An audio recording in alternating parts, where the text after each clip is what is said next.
When I can, I like to start with raw materials.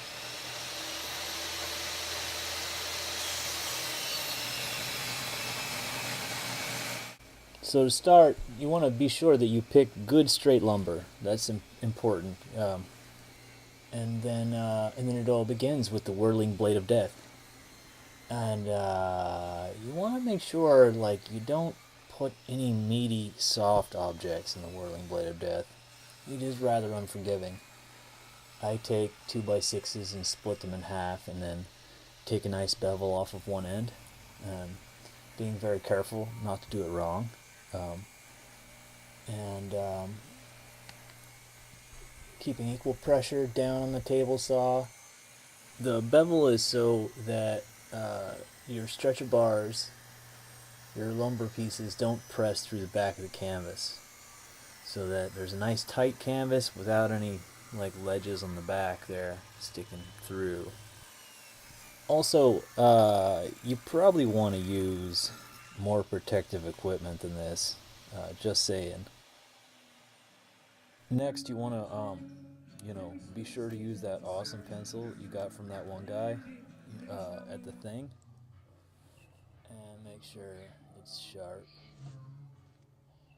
And then think about how many times you're gonna lose it today, and then stand there, and then probably develop a blank stare into the garden and wonder what in the hell you're doing with your life. Then you measure your lumber sticks, and make sure that they're the opposite timbers are of equal length.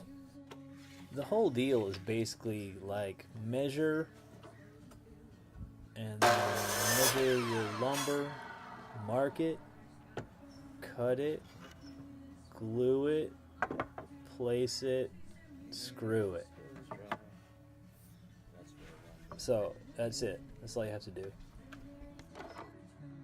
And make sure that they're the opposite timbers are of equal length. You can feel it by touch. Line them all up. If one's too short, too long, get your board stretcher out, and you all know how that works. And then clean up. Be sure to pick up all the tiny little pieces of lumber and stack them neatly in a bin.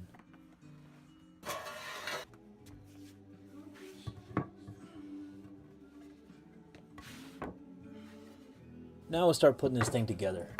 Lay it out on a flat surface, bevels facing each other. Make sure that all your pieces match. And then we're going to start gluing this baby up.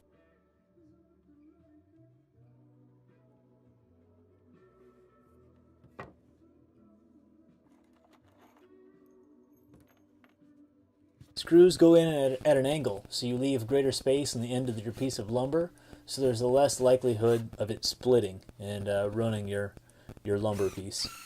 I like to use the star head screws because they're really great screws. They don't strip, and they drive in nice and straight and sort of drill their way as they go.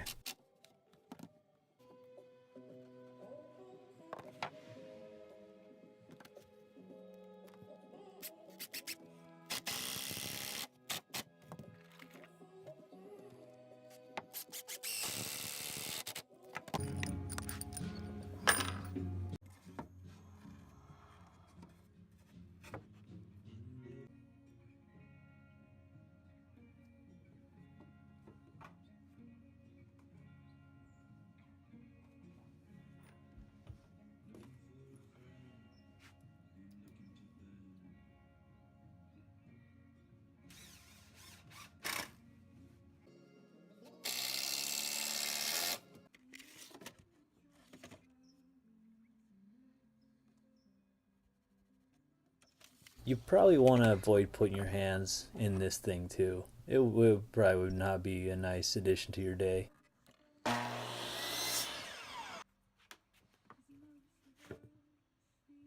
So how I do it is that I build the cross pieces into the back so that they support the stretcher bars. Also, when you're stacking canvases together, It gives you something to lean up against the wall on the back side of this canvas, less likely of something pressing through the back.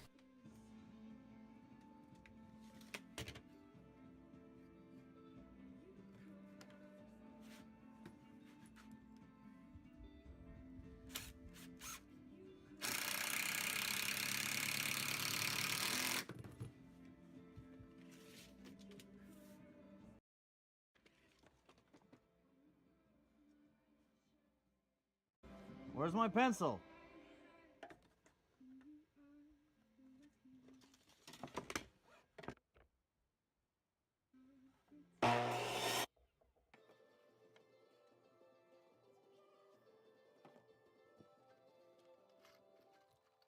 I tend to overbuild everything. The stress on your bars. The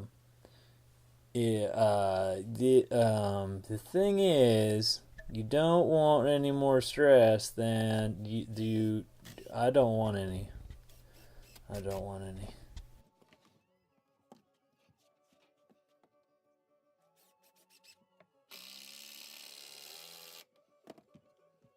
I take sandpaper to the edges just to knock the sharp edge off so that there's less likelihood of tearing the canvas.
Now we're on to the actual canvas stretching.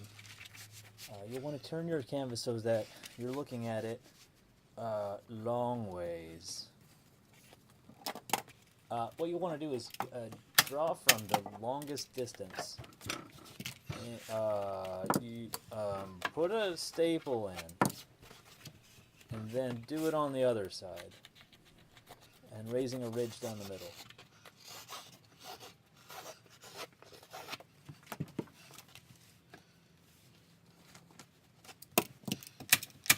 When you pull the third side tight, you want to make sure that you're not pulling out all of the ridges, only most of them, so that there might be something to draw from the other side. I like my canvases really nice and tight because of the way that they feed back off the paintbrushes. So I have a nice pair of stretcher pliers, so you can get some good leverage in torquing the canvas against the stretcher bars. It's also the reason why I put such heavy fortifications in the back. The support beams are so that your frames don't bow over time.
I do the corners a couple of different ways, depending on the canvas that I'm using and a number of other things. But basically just a fold over on the side that will be the top or bottom of the canvas is usually the way I go. And an extra run of staples around the back, and then you're set. That's basically it.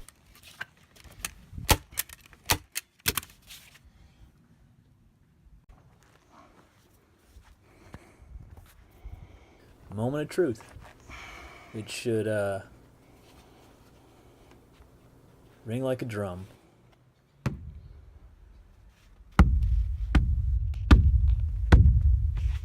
Be sure to visit my website and see what I put on these things.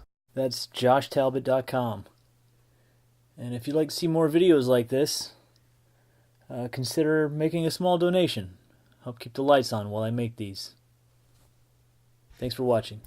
I hope all is well in your world.